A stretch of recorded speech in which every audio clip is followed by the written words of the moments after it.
Hello, my friend. It's Pat Sloan here. We are going to talk about a few things, and one of them is going to be, can I use a sheet for the back of my quilt?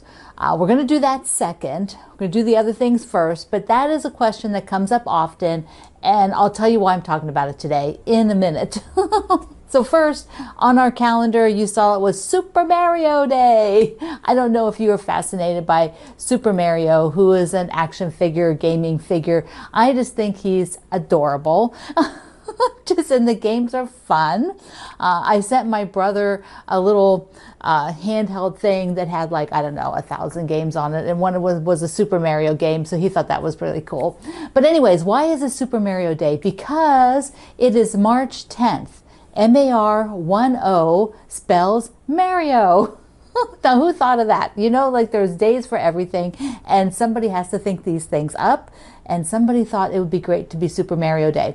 Now, today will be a quilt share day. So if you have a quilt that has action figures on it, characters from gaming things, or cartoons, or just, you know, any of those kind of things, I would love to see these sort of figure type quilts today. And if you've got a Super Mario quilt, I need to see it. Show me that quilt. Love that, love that, love that, love that. All right, string bean block. Let's get that one done. I've got them all up. Here is mine.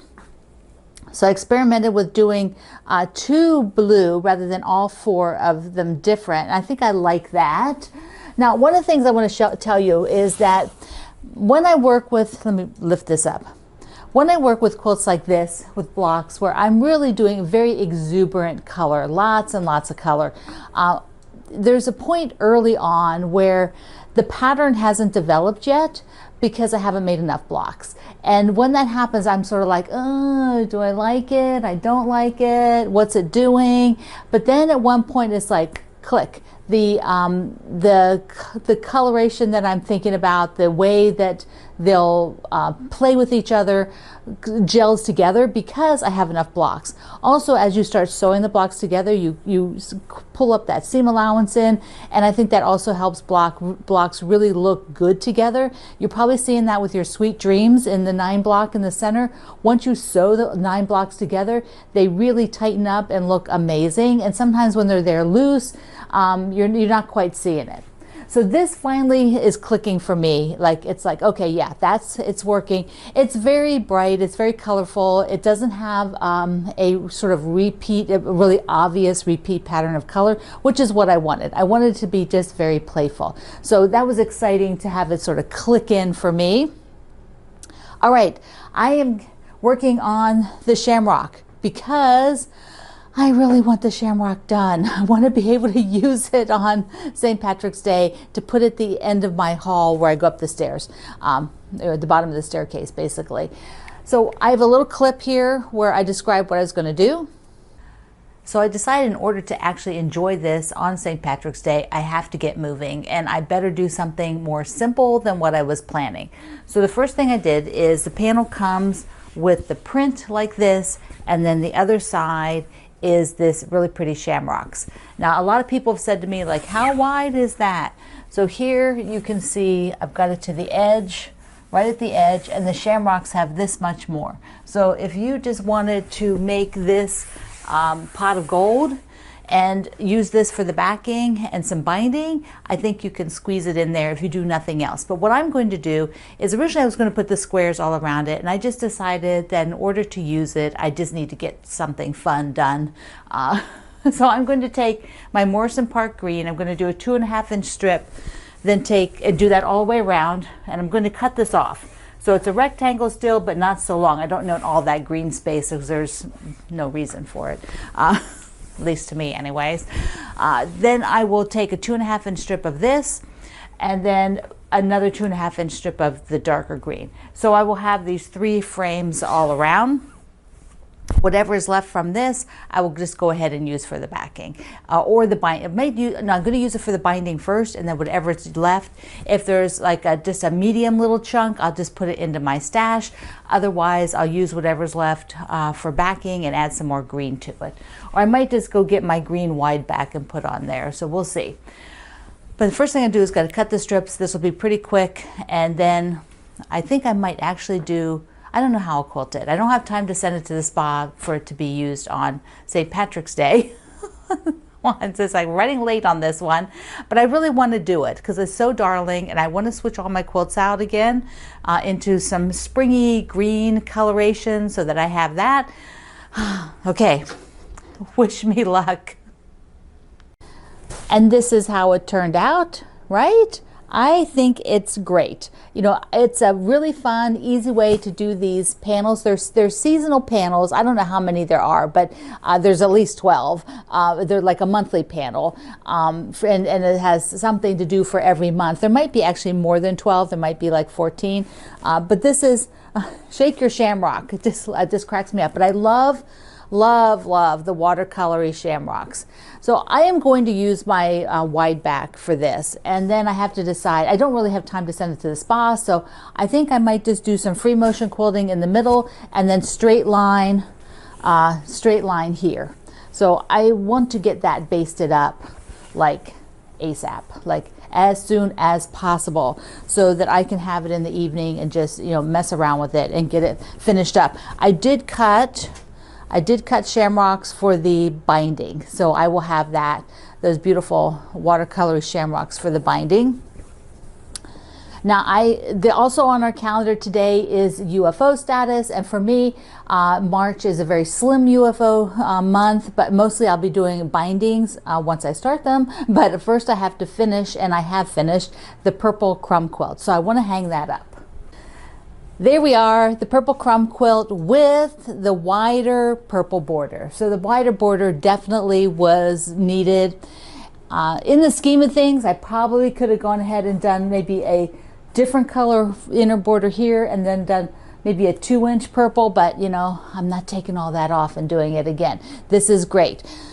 So I have the backing, which is the same purple, ready, and that's all made up and ready to send. So these will all go to the spa. And I'm very happy to have that happen. Let's send that one off.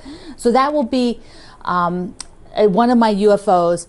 I still have all those groups of crumb blocks from 2021, and the one in particular, the red and white, where I combined like the 2 sets of things that I was doing. That is, I think, what I'll put up there for April, and I will work on that to get it finished.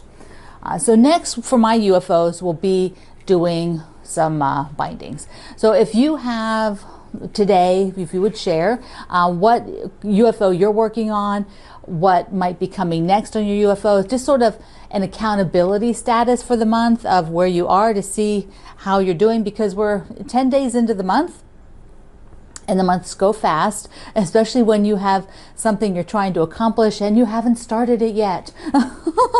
So you have to get going. You have to get going. I'm just going to leave that up, and I'm going to sit down here. We are going to talk about a few things now, but first I want to thank everybody for donating for the Ukraine children. Oh my goodness, you have now donated over $154,000 to UNICEF, which will be going directly for the supporting the children's relief efforts for Ukraine. Oh, it's just, you are so amazing. This fundraiser will basically stay open as long as people are still donating.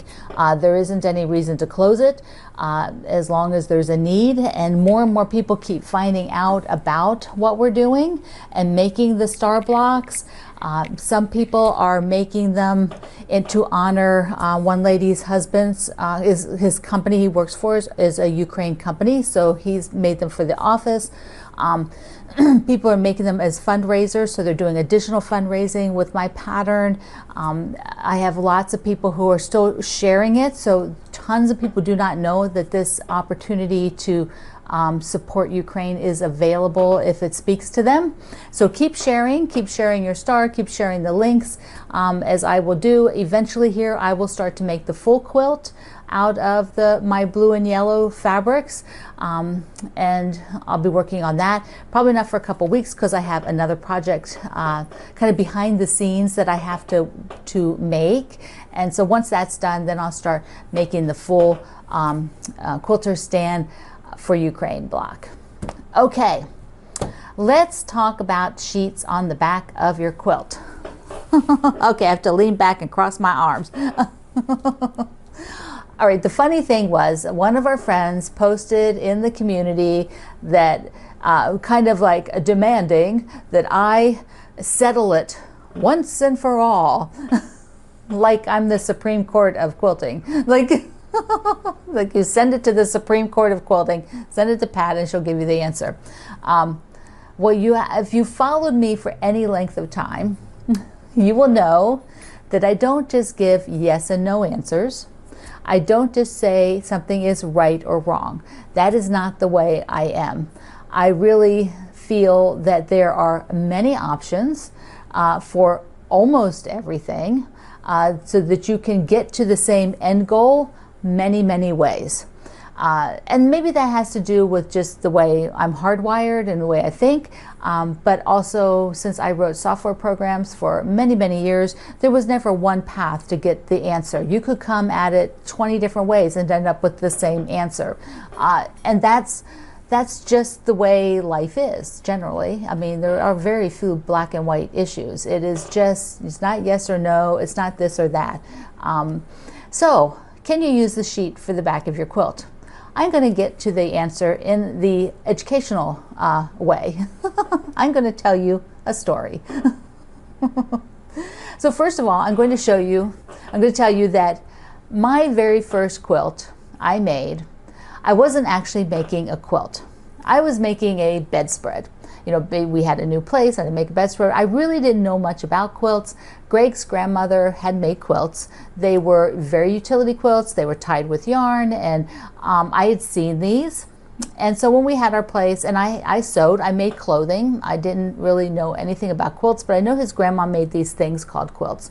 And so when I thought, well, I'm going to make a bedspread, and I thought, well, what if I make one of those quilt things like Mom made? So I actually went to the fabric store where I bought my clothing fabric, and I told them what I wanted to do, and they gave me a magazine, a quilt magazine, and it had this great big giant star pattern. And I'm like, okay, I'll make that.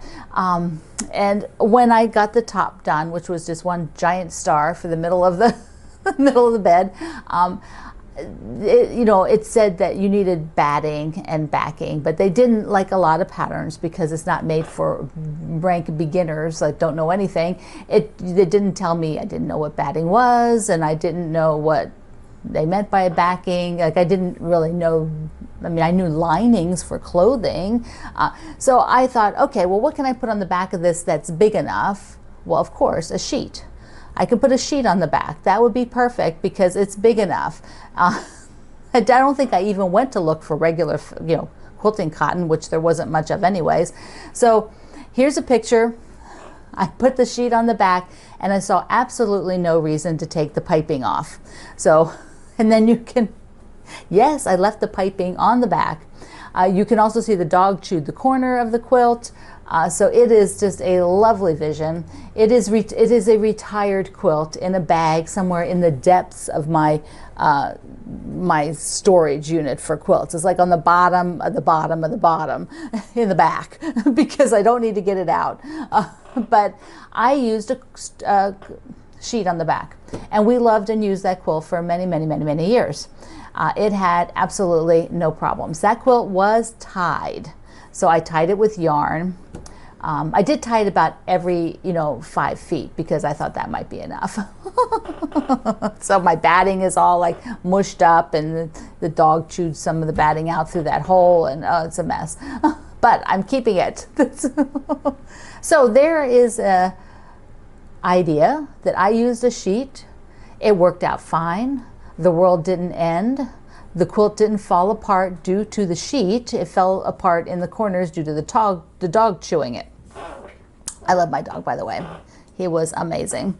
Okay, so what does that mean for you in modern day quilting? I'm going to give you some pros and cons to working with a sheet as the back of your quilt. And then I would also like to highly recommend that you go and visit my friend Cheryl Brickey's article that she wrote on using sheets for backing. She's a scientist, and so Cheryl did her research, and she has a lovely article. It is not very long, and she walks you through what she did, why she did it, and her end result. Okay, so here are the pros. What is the plus sign for using a sheet? It's big enough. The sheet is big enough. You can get a king size sheet. You can get, whatever. It is also, the other good point about a sheet is that it is a decent price. There's good prices. So you might get it on sale. You might be given some old sheets. You might find the vintage sheets, which have their own things you need to look at. But, in all, the sheet is very economical. All right, what are the those are the plus. What are the downsides for using a sheet? There's not tons, but you as an educated quilter, you as a quilter have been doing quilts for a while. You can look at the pros and the cons here and, make decisions. So the cons. The sheets tend to be a much tighter weave than your quilting cotton. Think like batik. So how many of you have used batiks? Have you noticed how the batik weave is much tighter? You hold it up to the light. That kind of thing, you can even just visually see it. Sheets are like that. They're much tighter. Sheets also come in a variety of weaves. Unlike when you go to the quilt store and you buy quilting cotton, it's pretty much the same. You don't have to think, oh, is this a lightweight, quilting cotton or a heavy duty quilting cotton? Pretty much you can go into the store, buy quilting cotton, and they're pretty much all the same. Weight, feel, there's little differences, but there's not huge differences. All other fibers in the world have lots of variations. Simply think of wool. Like you have wool pea coat, like a winter wool pea coat, it's really thick wool. A beautiful drapey wool skirt or pair of slacks, men's wool slacks, very thin, totally different. They're both wool. Okay, so that's the way it is for sheets. There's a thread count and all of that. So read Cheryl's article because she tells you a little bit more about that and what to look for. But that is something you have to think about. The other thing is like if they're like probably low quality sheets, you might have pilling where they get the little fuzzies all over the sheet. And I don't see that happen too often, but if you're using vintage sheets, you might have that. Then because the backing is a really tight weave and your cotton from the quilt shop is not, when you put those two together, you quilt it, right? You put them together, you put all the quilting and it holds it together. If you have like dense quilting, you're probably not going to have a shrink rate difference when you wash it because the dense quilting is kind of tightening it all up. If you have more loose quilting, you do sort of loose overall quilting, or like you do like stitch in the ditch where you have a lot of area that is not quilted. Those differences in weights of the fabric when you wash it, you could have a different shrink rate, you could have a different torque to it, and it could have some puckers or maybe not lay flat if you were doing it as a wall hanging. So those are the things you have to look at. Let's see, what else? That's kind of it for the pros and the cons. Ups, downs, you need to look at it and you can figure out what is important to you about your backing. People have been using other fibers in quilt tops for years. There's clothing, the thing. Quilters, cut up clothing and make quilts on the prairies. That's true. And quilts I have from Greg's grandmother are clothing. That's what they're made of. They're made of clothing. Here's one. I'll show you this one. This was all his mom's and her sisters and her mother's, his grandmother's clothing, aprons, pajamas, blouses. That's where all that fabric came from. So using different fibers and different weights of fiber is not new. Think of denim. There's denim quilts, there's denim put into quilts, there's different weights of denim, by the way. That's So what I recommend is that you make a decision for yourself. I would recommend reading Cheryl's article. Go buy a sheet. Quilt one quilt that you plan to use a lot. Pick something that you didn't spend, 3 years making the top. Do one of my Oh My Star quilts or something like that, and just quilt it and see what happens. I am going to do that because I have not used a sheet for the back since probably that first one. Maybe when I first started to quilt then for real, I was working with, in a class in a quilt shop, and so sheets were just not what I thought about. But I'm going to get a sheet and I'm going to do that. I'm going to put it on the back of a quilt that we use and just see what happens. Okay, my friend, this has been fun. I liked being the Supreme Court of quilting. No, not really. It's always look at both sides, weigh what's going on, and make your own decision. That's what's important. Make your own decision of what works for you, for that project, for that point in your life. All right, my friend. I love you. Mwah. Thank you for being here in the Sloan Zone and being so generous with our campaign, our fundraising campaign for Ukraine. I will see you online.